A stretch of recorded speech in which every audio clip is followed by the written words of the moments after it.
Everyone, Dr. Swapn this side, and you're watching my YouTube channel Dental Expertise. If you are gearing up for your dental hygienist exam, you are in the right place.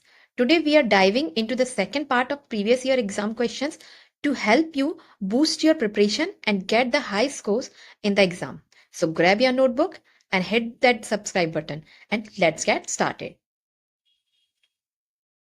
Which of the following sentence about administration of local anesthesia is not true? Options are: rapid injection of local anesthetic solution can result in direct nerve damage or hematoma formation. Facial nerve paralysis is a potential complication of inferior alveolar nerve block. Intravascular deposition of local anesthetic solution can be avoided by aspiration before injection of LA. The use of local anesthetic with adrenaline is safe compared to that without adrenaline in patient with severe hypertension. तो question ये है कि इनमें से कौन सा statement जो है लोकल एनेस्थेशिया के एडमिनिस्ट्रेशन के लिए ट्रू नहीं है। तो सबसे पहला क्या है कि rapid injection of local anesthetic solution can result in direct nerve damage और hematoma formation।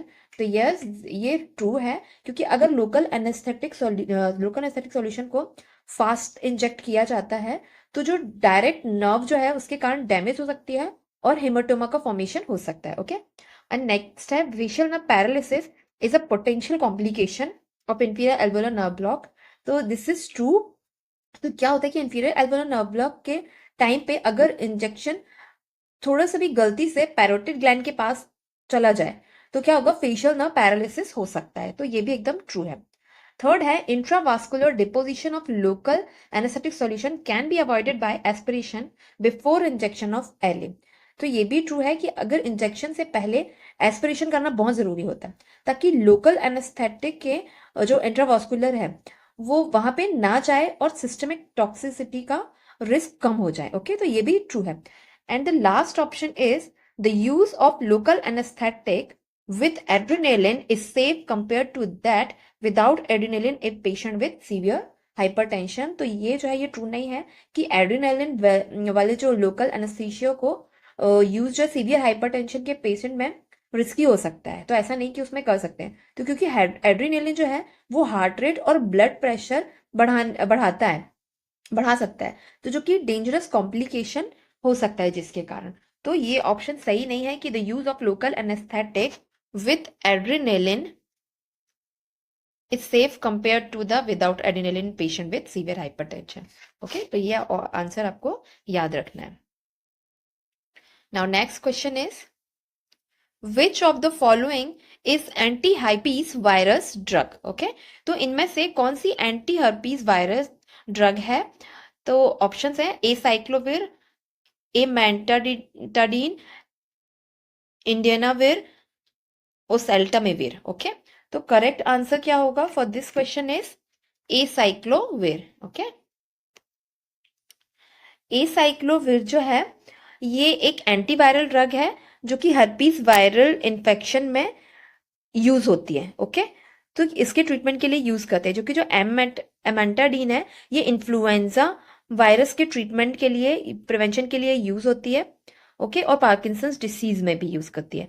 और जो इंडेनाविर है ये जो है प्रोटीज इनिबिटर है जो कि HIV इन्फेक्शन के ट्रीटमेंट के लिए यूज होती है। ओके, एंड जो ओसेल्टामिविर है ये एक एंटीवायरल ड्रग है जो influenza A and B virus के ट्रीटमेंट और प्रिवेंशन के लिए यूज होती है। तो ये सारी जो ड्रग्स हैं ये आपको याद रखना है कि किन चीजों के लिए क्या क्या यूज होता है। तो ए साइक्लोविर किसके लिए यूज होगा, हर्पीज वायरल इन्फेक्शन के लिए। Okay, so the correct answer for this question is acyclovir. Okay, now next question is which among the following is anti-plaque agent used in dentifrices।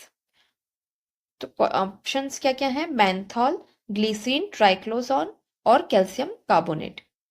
तो यहां मैंने आपको शो किया हुआ है कि प्लाक और जिंजीवाइट प्रिवेंशन के लिए टूथपेस्ट में क्या क्या होना चाहिए, sodium lauryl sulfate, triclosan, zinc और stannous ions. So the correct answer for this question is triclosan. Okay, तो अगर एंटी कैरीज और कैविटी प्रोटेक्शन टूथपेस्ट में क्या होना चाहिए, सोडियम फ्लोराइड, सोडियम मोनोफॉस्फेट ये होना ही चाहिए। ओके, एंड टूथ व्हाइटनिंग के लिए कौन सा यूज करते हैं? पैपेन और डाइमेथिकेन।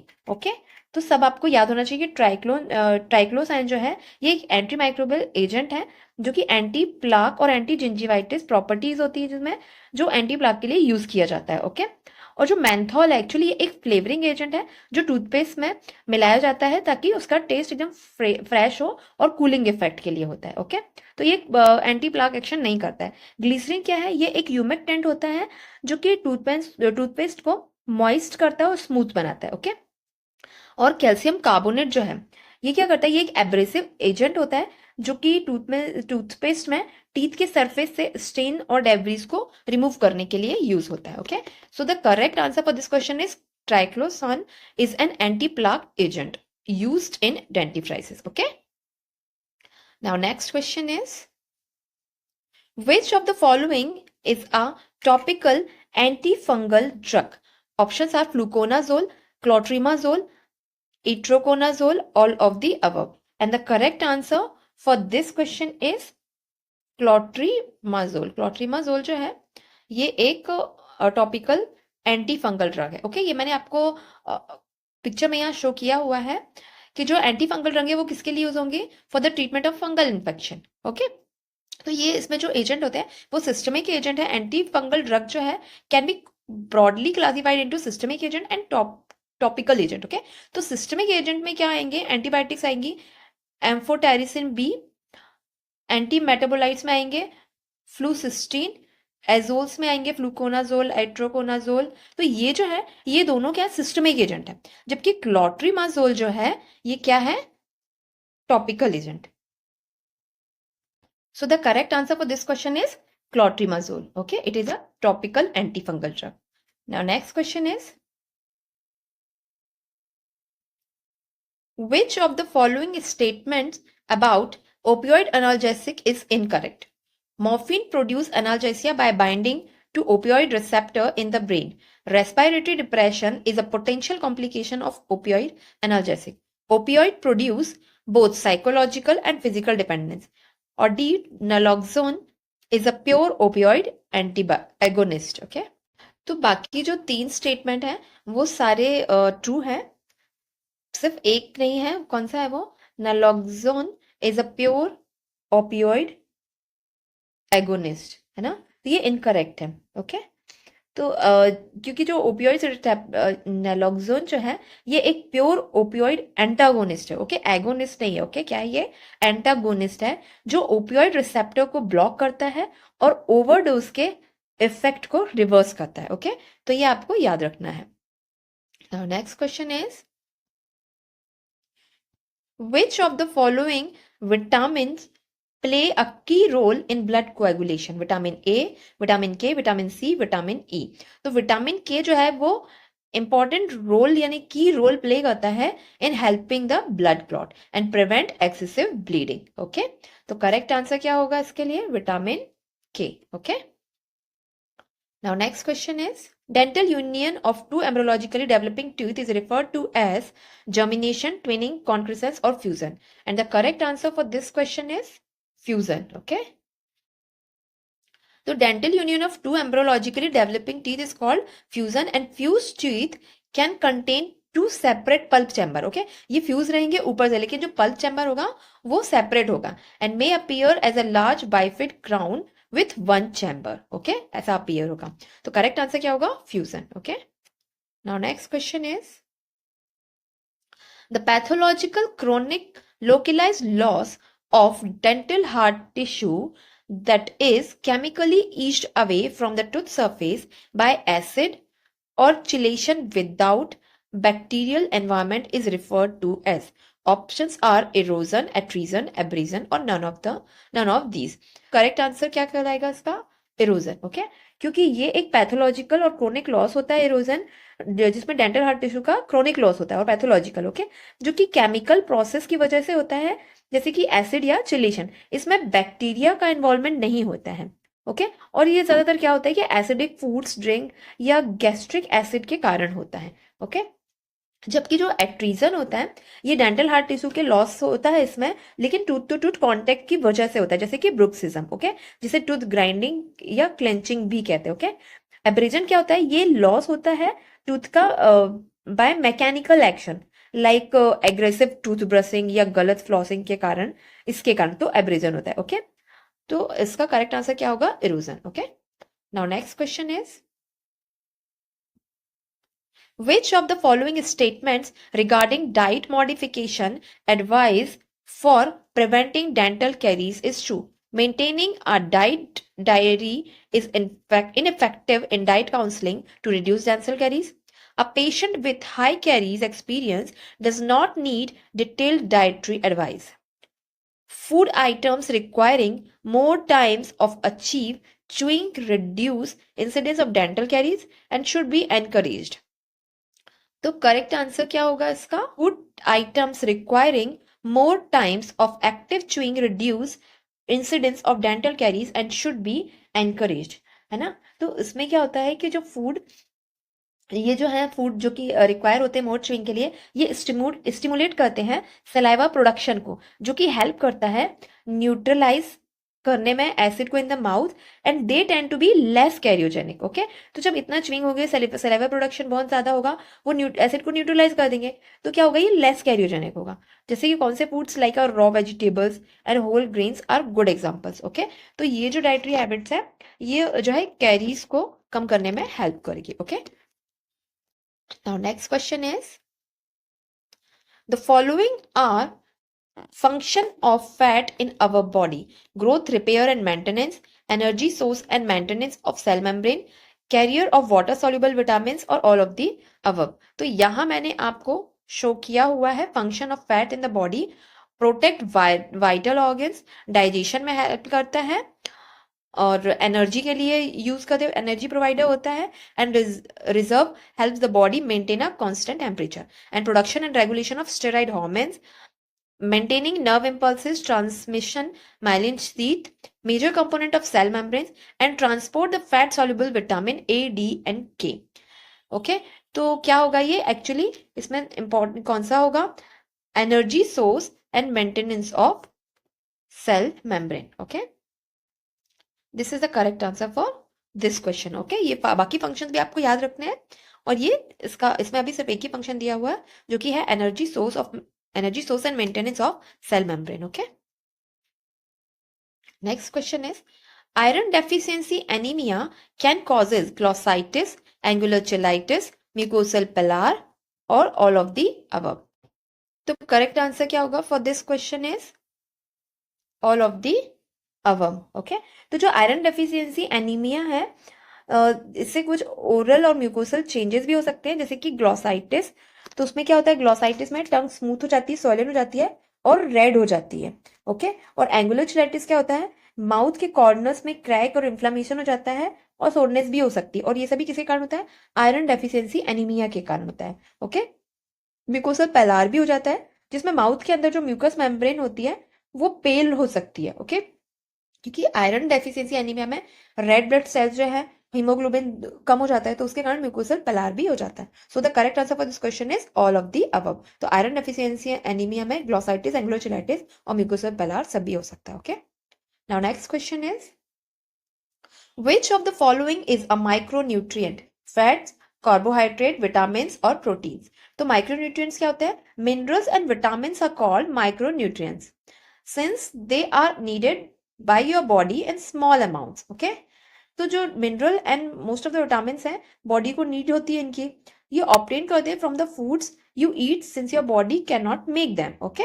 तो इनमें से माइक्रोन्यूट्रिएंट्स क्या होंगे, विटामिन, क्योंकि मिनरल्स भी नहीं दिया हुआ है, तो करेक्ट आंसर क्या होगा, विटामिन, ओके।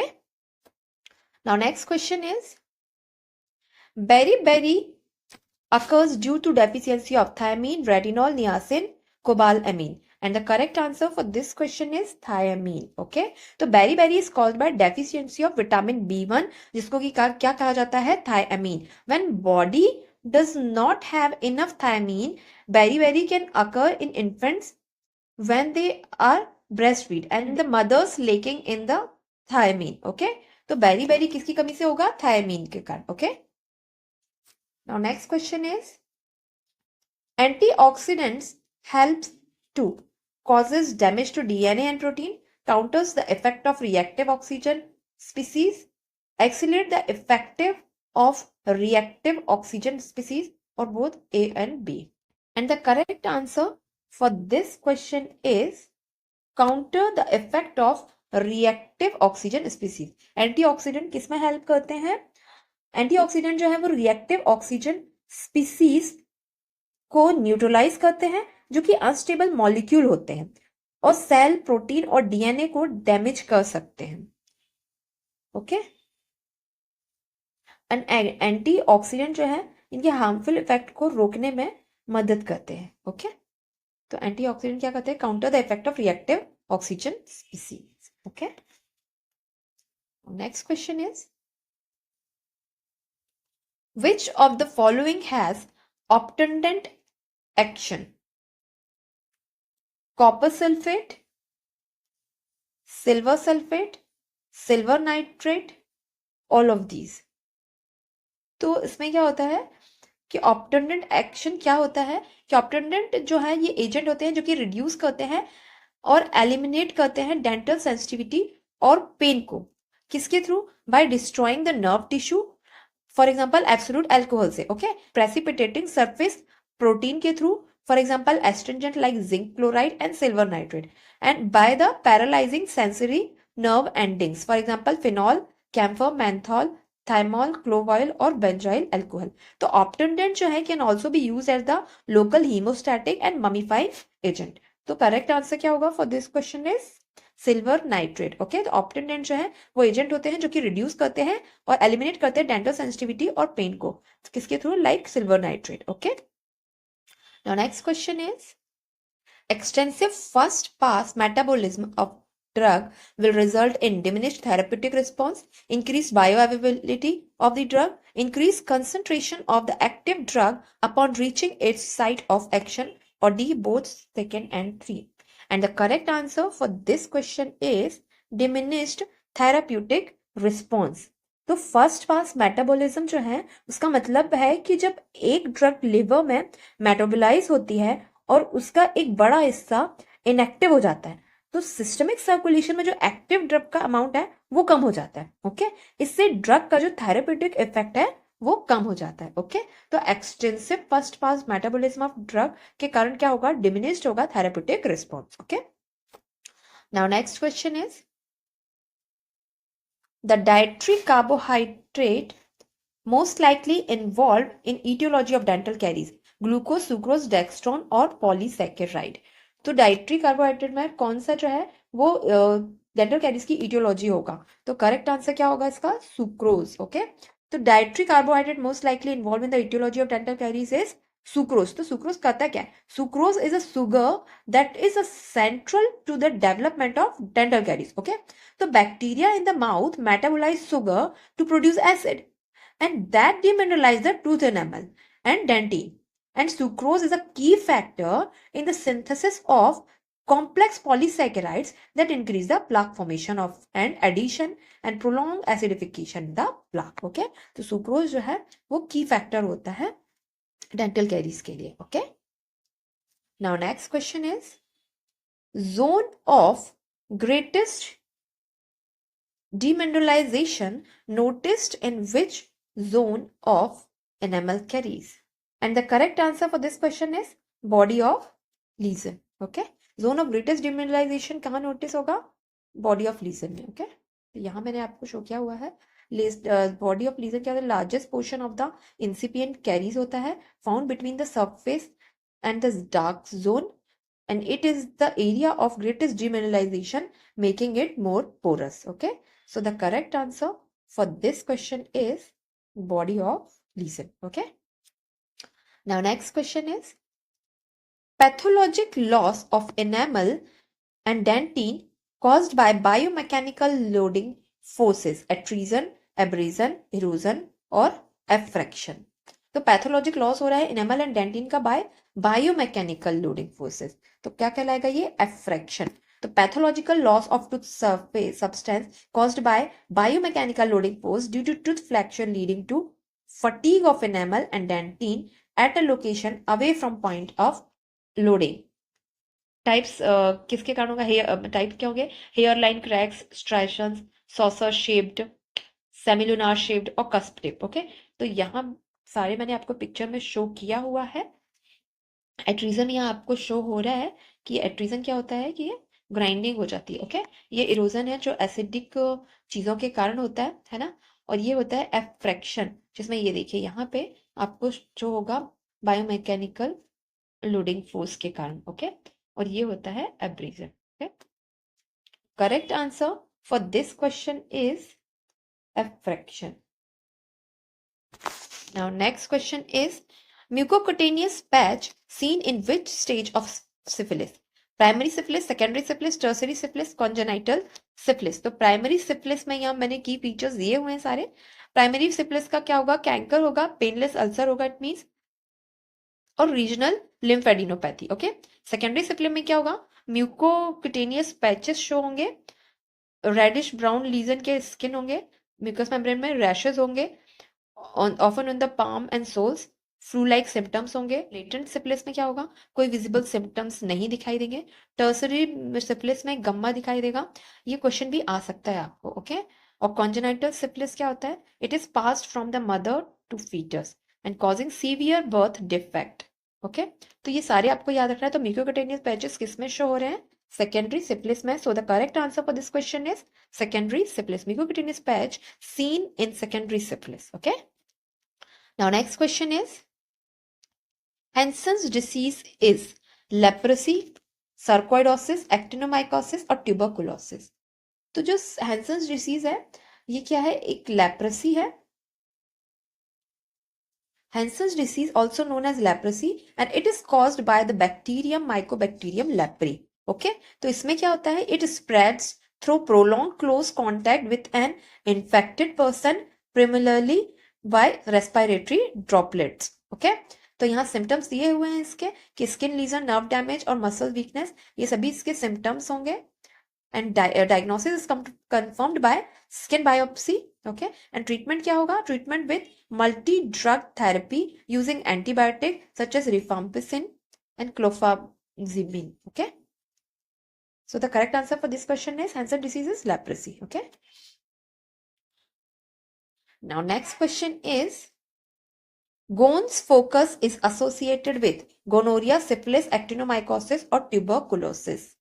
तो जो Ghon's focus है, it refers to a primary lesion in the lung which is characteristic of tuberculosis. So the correct answer for this question is tuberculosis. Okay, and it is a typically small localized area of infection caused by Mycobacterium tuberculosis bacteria and usually found in the lungs. Okay, and it represents the initial site where the infection begins before spreading the other part of the body. Okay, तो Ghon focus जो है वो कहाँ दिखाई देगा? वो lung में दिखाई देगा. किसके कारण होता है? ट्यूबरकुलोसिस का कैरेक्टरिस्टिक है. Okay, Ghon's focus. Now next question is hallmark of tuberculous infection are all except caseous necrosis, Langerhans cells, epithelial cell granuloma और liquefactive necrosis. तो जो है in tuberculosis granuloma is referred to as hard tubercle और soft tubercle. तो जो soft tubercle होता है it is characterized by presence of central caseous necrosis. Caseation necrosis is rare in other granulomatous disease. So the correct answer for this question is liquefactive necrosis. का exception होगा. Okay, तो hallmark of tuberculous infection क्या क्या होंगे? caseous necrosis, Langerhans cells और epithelial cell granuloma. Okay, ये आपको याद रखना है. Now next question is thrush refers to acute atopic candidiasis, acute pseudomembranous candidiasis, chronic atopic candidiasis, chronic hyperplastic candidiasis. तो थ्रस किसे कहते हैं? pseudomembranous candidiasis. ओके, इसमें क्या होता है? सुपरफिशियल इन्फेक्शन होगा of upper layer of oral mucous membrane का.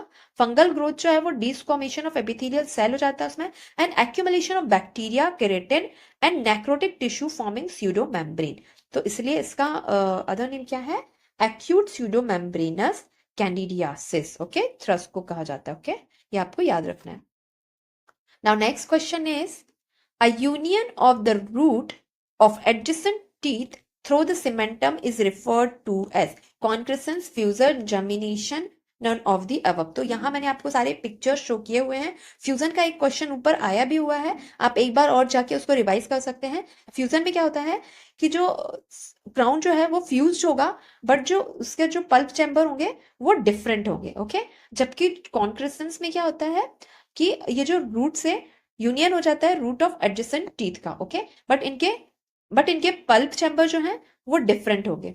सो the correct answer for this question is concrescence, okay. Union of the root of adjacent teeth, adjacent teeth के साथ अगर रूट जुड़ी हुई है तो उसे क्या कहेंगे, कॉन्क्रेसेंस। तो आपको ये भी बाकी याद रखने हैं। बाकी सभी का मैंने डेफिनेशन यहाँ पे दिया हुआ है, फ्यूजन, जर्मिनेशन, जेमिनेशन और ट्विनिंग और कॉन्क्रेसेंस का, ओके। तो अगर आपको वीडियो पसंद आई हो तो please like and subscribe my channel. Thanks for watching.